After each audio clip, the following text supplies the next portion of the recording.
নাকি? এই অদ্ভুত লম্বা আজব জামা পরা প্যানরা পুলপু গাছের বেরি চাইছে। হ্যাঁ, হ্যালো মোহন রাজা, আমরা তোমার কাছে আমি তোমাদের মতো অদ্ভুত প্যান আর দেখিনি। আমরা প্যান না, আমরা এলফ, মানে আমি না। বোঝানো একটু কঠিন।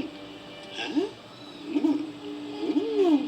তোমরা পবিত্র পুলুপু গাছের বেরি কেন চাইছো? তোমরা দেখোনি এটা কতটা বেগুনি?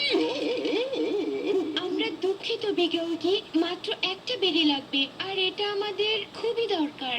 বুঝেছি, তোমরা খেতে চাইছো, কিন্তু পবিত্র পুলুপু গাছে তো হাত দেয়া নিষেধ। বিগাউইগি, আমি হলাম সেন্টোপিয়ার প্রিন্স মো। আমার আর তোমার দ্বীপ আগে একই সাথে ছিল, কিন্তু অনেক আগে ভেঙে গিয়েছিল।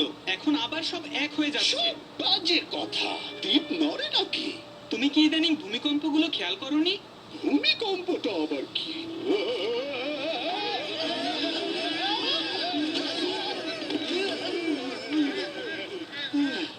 দেখলে, এটাই হচ্ছে ভূমিকম্প। আর মনে হচ্ছে তোমার দ্বীপ আমাদেরটার সাথে লেগে গেছে। তার মানে আমরা আবারও এক হয়ে গেছি, ঠিক আগের মতোই। ওখানে